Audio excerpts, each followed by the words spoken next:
The alien widow moved quickly through the colony streets, her cloak wrapped tightly around her thin frame. The settlement was quiet at night, the lamps glowing softly, but her heart pounded with panic. She knew what she had seen. She knew the signs were real.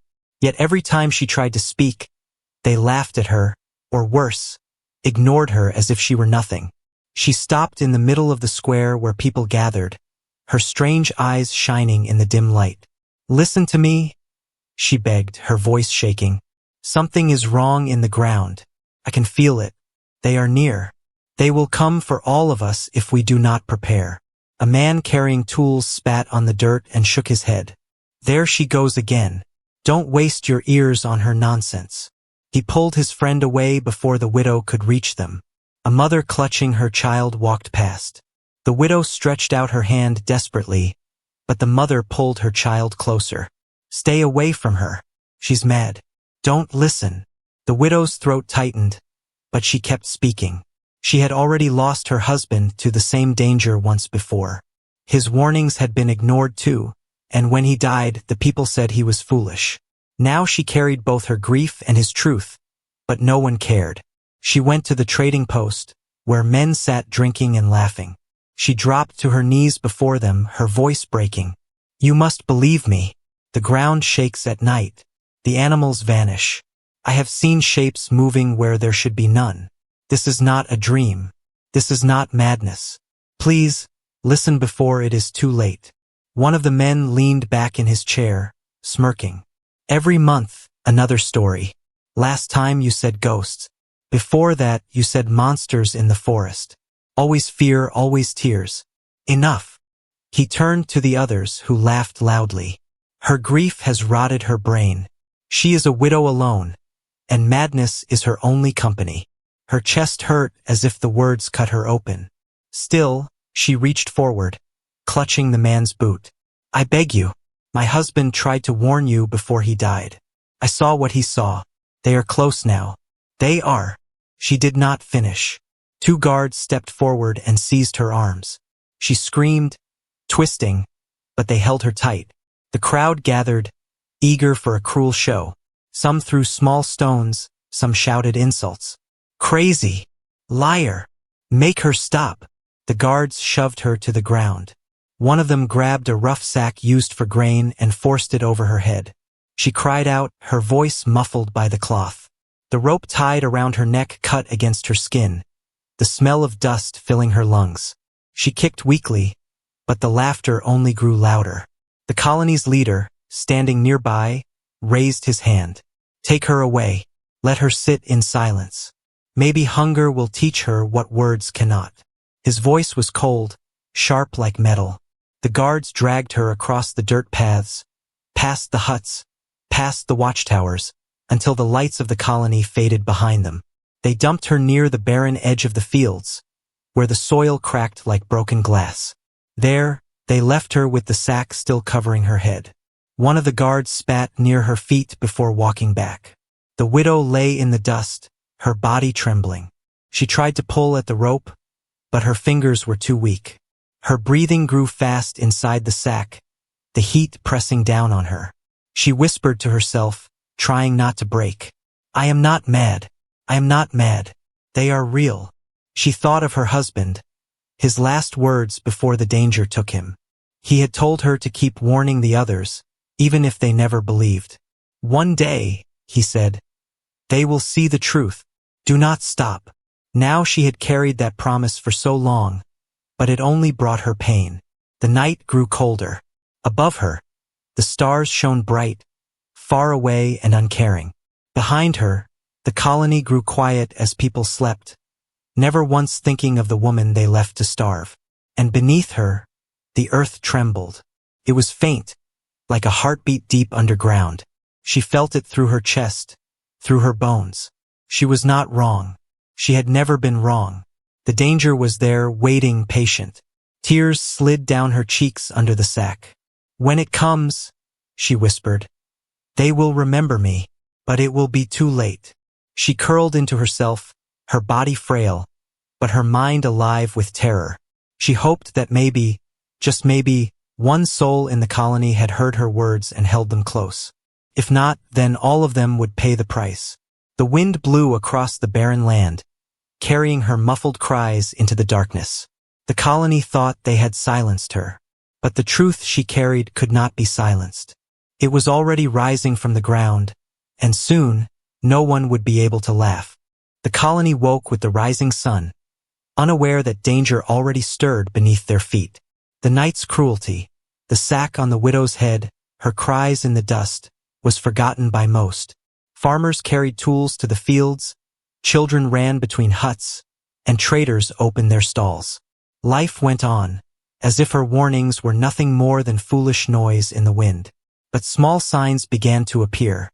The fields that once grew steady crops now showed patches of earth where nothing would grow, no matter how much water was poured. The farmers muttered, blaming bad soil or old seed. Yet, when they pressed their hands to the ground, some swore they felt faint vibrations, like a soft rhythm too steady to be natural. At night, animals went missing. Chickens locked in their pens vanished without a trace.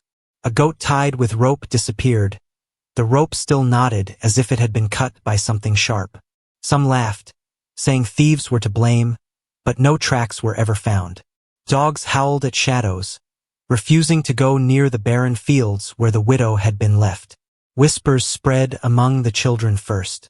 They claimed to hear scratching sounds in the dirt when they played near the outer fences. One boy said he saw the ground move, as if something large had passed beneath it. His parents scolded him for lying, but fear flickered in their eyes. The guards noticed strange things too. On their night patrols, they sometimes caught glimpses of shapes in the distance. Shapes that melted back into the dark before their torches could reveal them. Some of the younger guards grew nervous, gripping their weapons tighter. But when they spoke of it to their leader, he silenced them. Do not spread fear. We cannot afford chaos.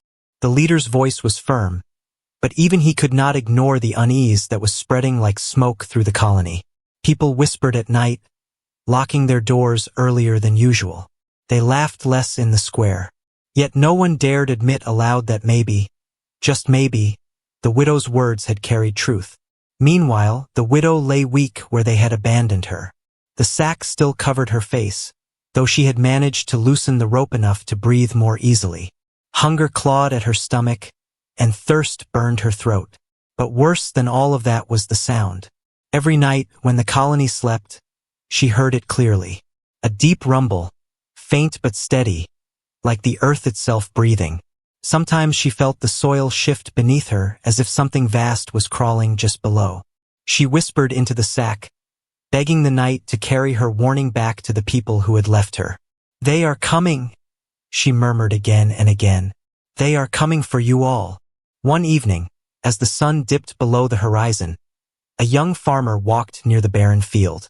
He had lost 2 goats in the last week and wanted to search for tracks. His lantern swung as he bent low, studying the cracked soil. Suddenly, the ground gave a faint shudder. His lantern flickered. He froze, heart pounding. For a moment, silence pressed in around him. Then he heard it, scratching, like claws dragging against stone, rising from beneath the earth. Fear gripped him. He turned and ran back to the colony, his breath ragged, his words stumbling as he tried to tell the guards what he had heard. But the guards only frowned. You were tired. The wind moves strange in the fields at night. Stop filling your head with fear. The farmer nodded weakly, but in his heart, he knew what he had heard was real. That same night, the scratching grew louder. This time, others heard it too. Families lying in their huts felt the faint vibrations pass under their beds, the wooden floors creaking softly as if pushed from below. Mothers clutched their children. Fathers sat awake with tools or knives, staring at the door, though no one dared to speak of it in the morning. And then came the first disappearance. A guard who had been stationed near the outer fence vanished during his shift. His torch was found lying in the dirt, still burning, but his body was gone. The ground near the fence was disturbed, the soil broken and loose as though something had burst through. The leader ordered silence. He ran away, he declared firmly. Cowards do not belong here. Speak no more of this. But the guards who had served with him knew he was loyal. None of them believed he had simply run. The widow, though weak and starving, sensed the truth with every bone in her body. She whispered through the sack, her voice hoarse, "This is only the beginning. They will take more. And then they will take all." By now, fear had taken root in the colony, though pride kept most from admitting it. The laughter that once mocked the widow was gone. In its place, silence grew heavier each night, broken only by the sounds that rose from beneath the earth. The people tried to sleep, but the ground would not let them rest. The hidden threat was no longer just her story. It was real, and soon no one would be able to deny it.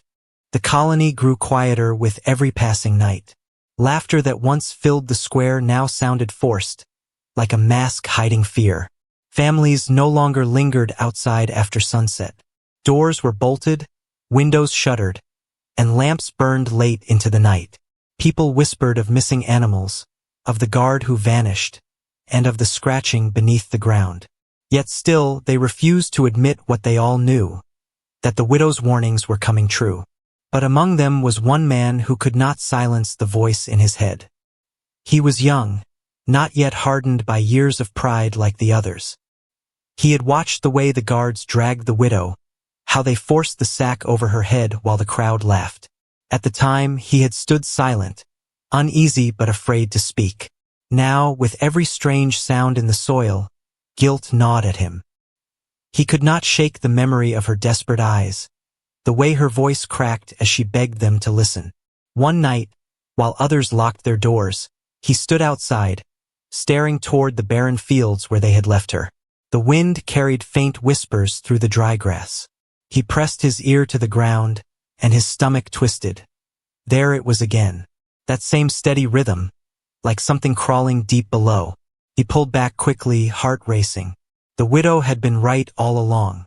The next morning, while others muttered excuses about bad weather or thieves, he gathered a small pack. A lantern, a flask of water, and a knife were all he could carry without raising suspicion. He knew the colony would not approve of anyone helping the widow, but he could not stay silent any longer. If there was even a chance she was still alive, he had to find her. His footsteps carried him past the edge of the huts, past the fences where guards now paced nervously. He walked as if inspecting the fields, but once the guards turned their backs, he slipped into the barren land. The soil here felt strange under his boots, brittle and hollow, as though something had drained the life from it. Each step filled him with unease, but he pressed forward. At last he saw her, a small figure slumped in the dirt, motionless, the sack still covering her head. His chest tightened. For a moment he feared he had come too late, but as he drew closer, he heard it.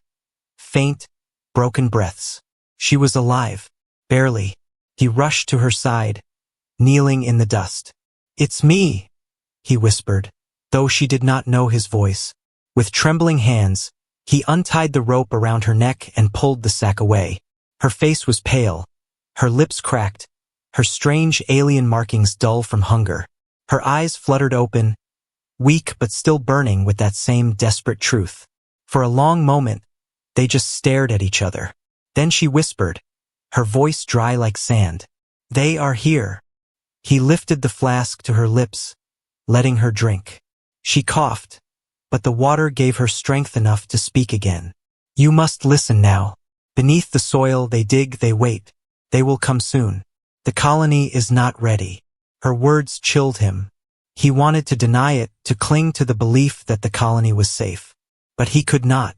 He had heard the scratching. He had felt the ground move. And now, looking into her eyes, he knew she was not mad. She was the only one who had seen the truth.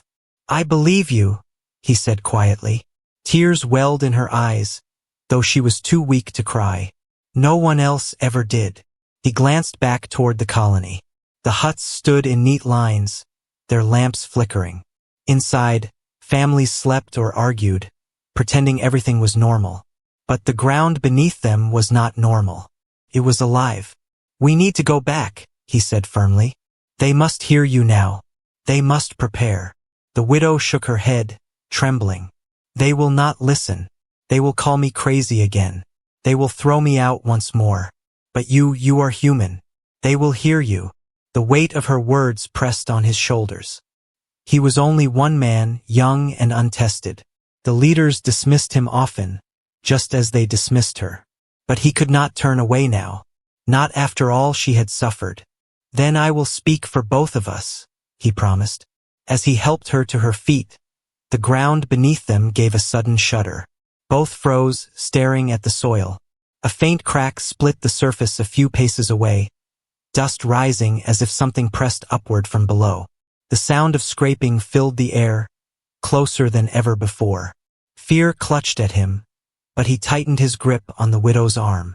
We have to move, he said. Together, they staggered back toward the colony, each step chased by the sound of unseen claws scratching just beneath the earth. For the first time in many nights, the widow felt a spark of hope. Someone had listened. Someone had believed.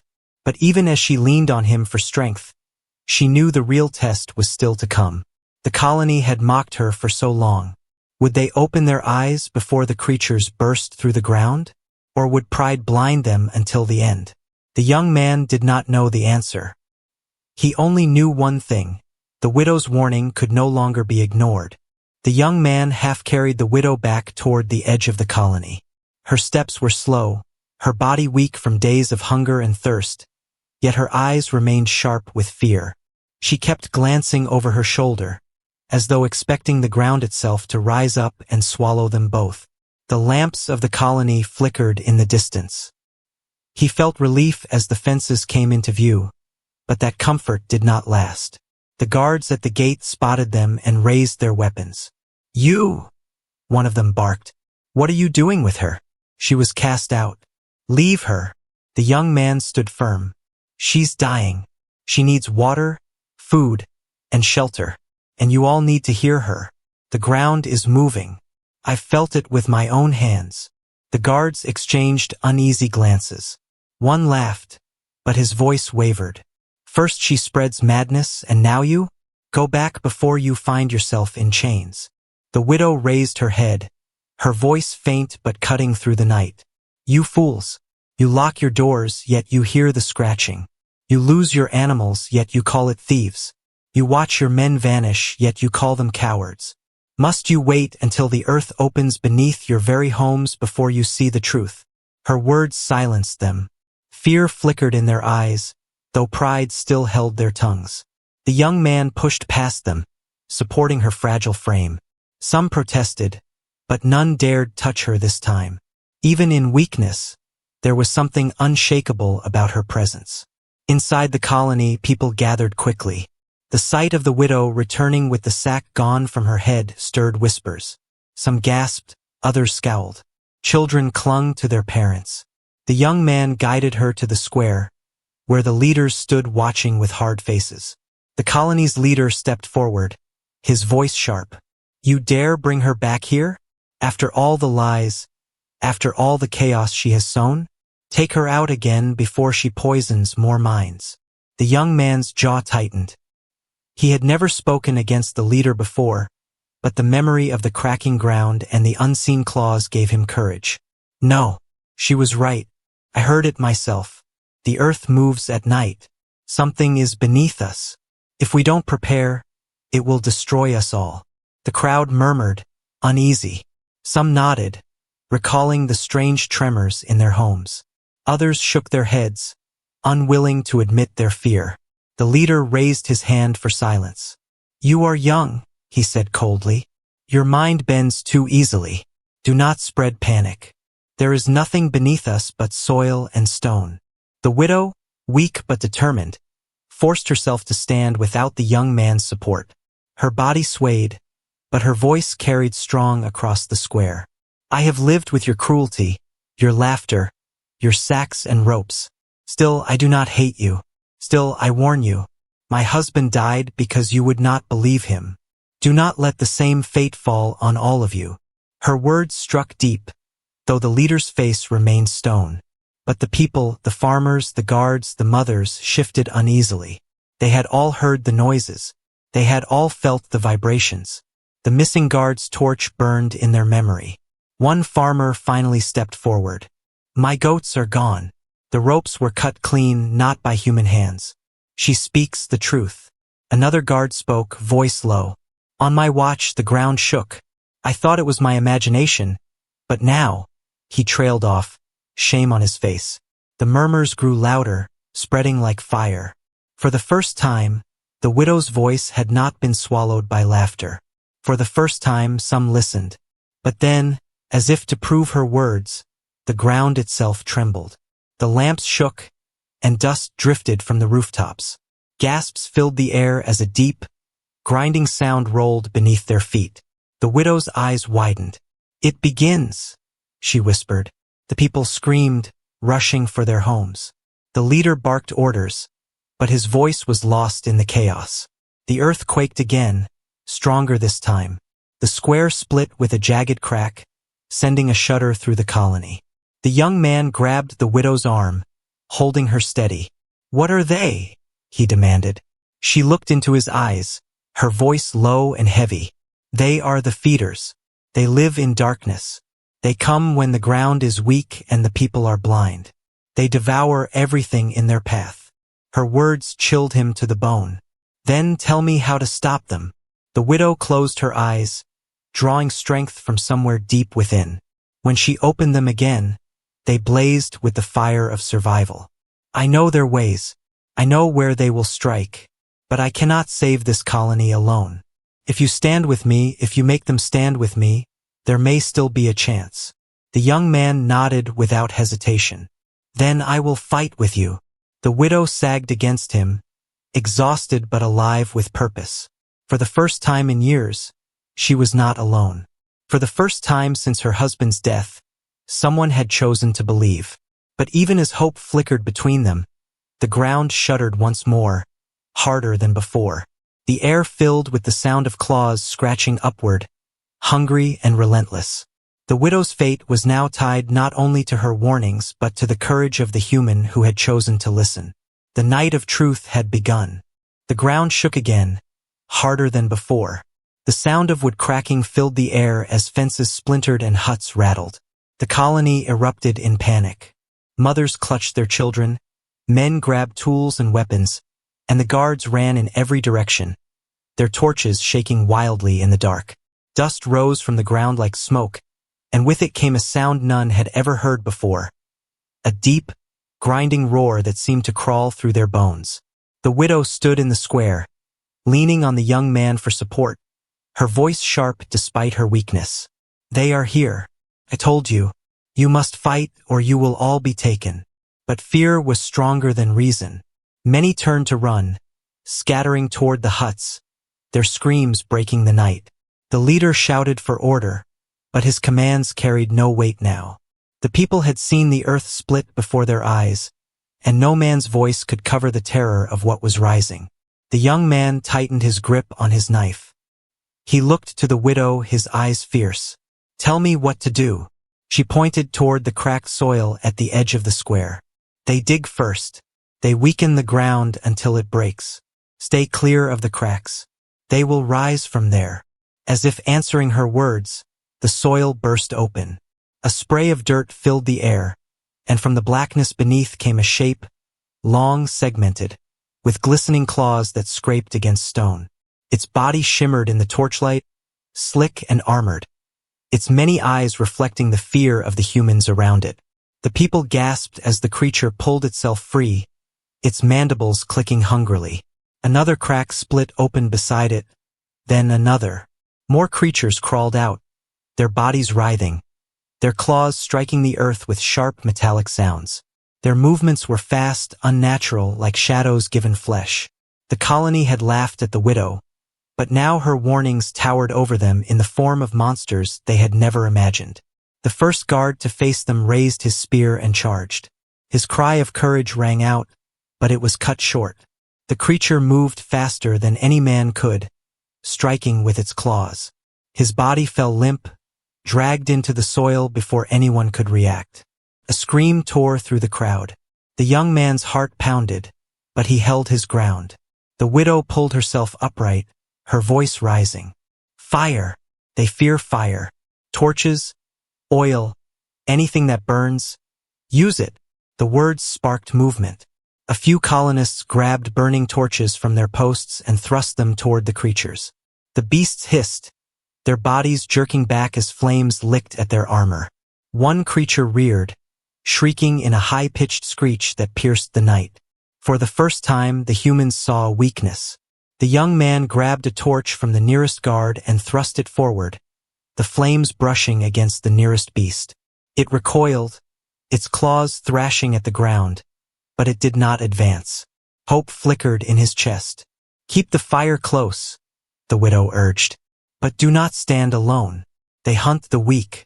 Stand together, or they will pull you down one by one. The colonists slowly formed a rough line, torches held high, their fear battling with courage. The creatures circled, their many legs scraping, their bodies weaving back and forth like predators waiting for a chance to strike. But the colony was not trained for battle. They were farmers, traders, and children hiding behind doors. Already, the line wavered as one man dropped his torch and ran. A beast lunged, dragging him screaming into the dark. The rest of the line shook, but the young man shouted, his voice louder than he ever thought possible. Hold the fire. Don't break. Stand with me. The widow's eyes followed him, her heart tightening. She had lived so long with disbelief, with cruel laughter and isolation. Yet this one human had chosen to stand by her. His courage was the spark she had prayed for. Still, the creatures pressed closer. Their screeches echoed, their claws slashed at the dirt. The flames kept them at bay for now, but the colony was far from safe. There were too many cracks forming, too many dark shapes rising from below. The earth itself seemed alive with their hunger. The leader stumbled forward, his face pale. For once, his pride was gone. What do we do? Widow, tell us what to do. Her voice was hoarse but steady. We must drive them back with fire, but that will not be enough. Their nests are beneath us, deep in the earth. If we do not destroy the nests, they will return every night until none of you remain. The words struck the crowd like a hammer. Destroy the nests? Beneath the earth where the creatures swarmed. It sounded like suicide. The young man looked around at the faces, terrified, pale, trembling. Then he lifted his torch higher. We cannot run. There is nowhere to run. If we don't fight, we are already dead. We destroy the nests, or this colony will fall. The silence that followed was heavy. The people looked at each other, searching for courage they had long buried. And then, one by one, torches rose higher in the air. Fear still burned in their eyes, but so did something else, resolve. The widow leaned on the young man, her voice low but filled with steel. You have given them a choice. Now they must decide if they are strong enough to take it. Above them, the stars glimmered cold. Beneath them, the creatures screeched, clawing at the earth. The enemy was no longer hidden, stood revealed, terrible and hungry. The fate of the colony would be decided not by fear, but by fire and the will to stand together. The square burned with light from dozens of torches, their flames dancing wildly as the creatures circled. The people of the colony pressed together, a wall of frightened faces behind the glow of fire. Mothers clutched their children, men gripped farming tools, and guards tightened their hold on spears. The widow stood at the front, leaning heavily on the young man, her voice steady despite her weak frame. They will not stop tonight, she warned. They test your fear. If you break, they will swarm, and nothing will remain. Her words sent a shiver through the crowd. Many wanted to run, but the creatures blocked every path, their claws clicking, their mandibles snapping in the firelight. The young man stepped forward, raising his torch high.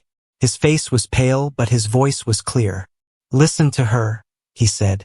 She has known the truth all along. We laughed at her, we called her mad. But she was right. If we fight together, we can stand.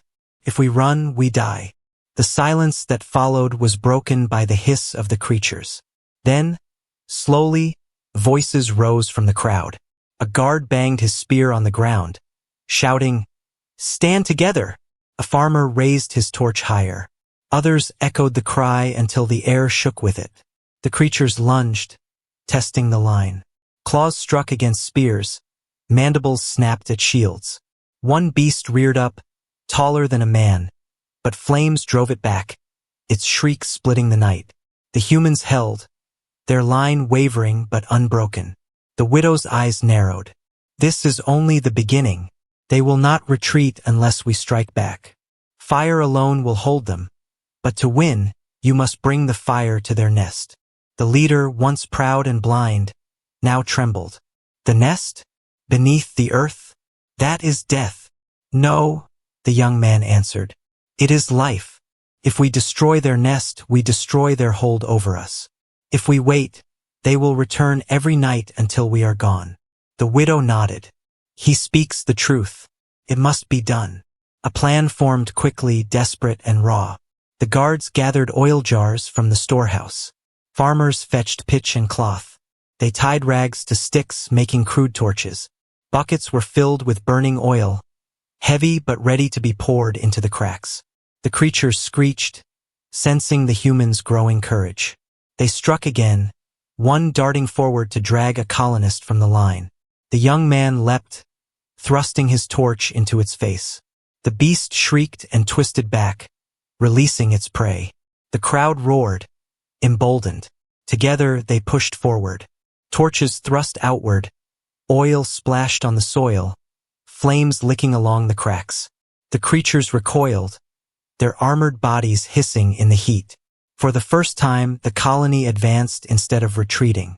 But victory would not be simple. More cracks split open, more creatures rising from below. Their screeches grew louder, filling the night like a storm. The humans fought back, but fear clawed at their hearts. The widow raised her voice, strong despite her weakness. They will try to separate you. They will drag you down one by one. Do not let go of each other. Fight as one. Hold the fire together, and they cannot break you. The people obeyed, forming tight lines, torches overlapping in a wall of flame. The beasts hissed, slashing at the edges, but the fire burned too bright. For every man who faltered, another stepped forward. For every scream, there was a shout of defiance. The young man fought at the front, sweat dripping down his face, his knife ready in one hand, his torch blazing in the other. Each time a beast lunged, he met it with fire, his heart pounding with both fear and courage. The widow's words echoed in his mind. Stand as one. Hours passed in a blur of smoke, shrieks, and firelight. By dawn, the square was scarred with cracks, the ground blackened with oil and ash. The beasts had not been destroyed, but they had been held back. For now, the people slumped, exhausted but alive. Children clung to their parents, tears streaking dirty faces. Guards leaned on their spears, their armor scorched. Farmers dropped their tools, hands blistered from gripping torches all night. The widow stood tall, though her body swayed. Her eyes swept over the weary crowd. You see now, they are real. They will not stop. But you have seen that you can stand against them. If you fight together, you can win. The young man looked at the colony, his voice hoarse but strong. We survived the night, but the fight is not over. Their nest is beneath us. That is where we must go. If we wait, they will come again, and next time we may not be ready. The crowd murmured, fear and courage wrestling in their hearts. The leader, humbled and pale, bowed his head. For the first time, he spoke without arrogance. Tell us what must be done. We will follow. The widow's lips curved into the faintest smile, not of joy, but of grim hope. Then tomorrow night we go into the earth. We burn their nest, and we take back our future. The colony listened, tired but resolute. The night had shown them what fear could do, but it had also shown them something stronger, what they could be when they stood together. Humanity had found its stand. The colony stood at the edge of the barren fields, the morning sun painting the cracked ground in harsh light. Smoke still lingered from the torches of the night before, and the people's faces were lined with exhaustion. Yet behind the fatigue was something new, determination. They had faced the creatures and survived. Now they had a choice: wait for the next attack or strike first. The widow, frail but unbroken, stood with the young man at her side. Her voice, though hoarse, carried clearly. You saw their fear of fire. You saw them retreat. But they will return in greater numbers. Their nest is beneath us, a maze of tunnels. If we do not burn it, they will never stop. There was silence at first, the weight of her words heavy. For years, these people had mocked her, called her mad, cast her out to starve. Now they looked at her with different eyes. Farmers who once spit at her feet stood quietly, their hands tightening on their tools. Guards who had dragged her from the square lowered their heads in shame. Finally, the leader stepped forward. The arrogance in his posture was gone, replaced by humility. His voice trembled as he spoke. We wronged you. We wronged your husband, and we wronged your truth. If you still have strength to guide us, we will follow. The widow's eyes shone with tears she refused to let fall. She nodded once, then pointed to the deep cracks in the earth. We take fire into their tunnels. Oil, pitch, and flame. That is the only way. The people worked as one. Jars of oil were carried, cloth was torn for torches, and ropes were tied so they could descend safely into the nest. Fear clung to them, but it no longer controlled them. Even the children helped, passing wood and rags, their small faces set in grim silence. When night came, the colony gathered around the largest crack. The air was still, waiting. The young man lit the first torch, holding it high, and the widow placed her hand on his arm. Stay close, she whispered. Do not let the dark separate you from the others. With that, they descended. The tunnels were narrow and damp, the walls pulsing faintly as if alive. The smell was thick, earth, rot, and something sharper, like acid. The people moved carefully, torches casting long shadows. Every sound echoed. The scrape of boots, the drip of water, the hiss of unseen creatures in the dark. Deeper and deeper they went until the tunnel opened into a vast cavern. The sight froze them in place. The nest stretched before them, a nightmare of writhing bodies and egg sacs clinging to the walls. The creatures hissed, their many eyes reflecting the torchlight. Dozens of them, maybe hundreds, shifting and waiting. The widow raised her torch higher. Now, burn it all. The first jars of oil shattered against the ground, flames leaping as torches followed. Fire spread quickly, climbing the walls, licking across the eggs. The cavern filled with screeches so sharp they rattled bones. The creatures surged forward, furious and wild. The colony fought as one. Guards thrust spears, farmers swung axes, and even women with nothing but sticks held the beasts at bay. The young man fought at the front, his torch blazing, his knife flashing. Beside him, the widow guided them, her voice carrying commands. Left, push them back, keep the fire high. The battle was chaos. Flames roared, smoke filled lungs, and creatures screeched as they burned. Some colonists fell, dragged into the dark, but the line did not break. The people who once mocked the widow now fought under her command, their courage hardened by her truth. At last, the fire spread too far for the nest to survive. The eggs burst, consumed by flame. The creatures shrieked in agony, their bodies collapsing under the heat.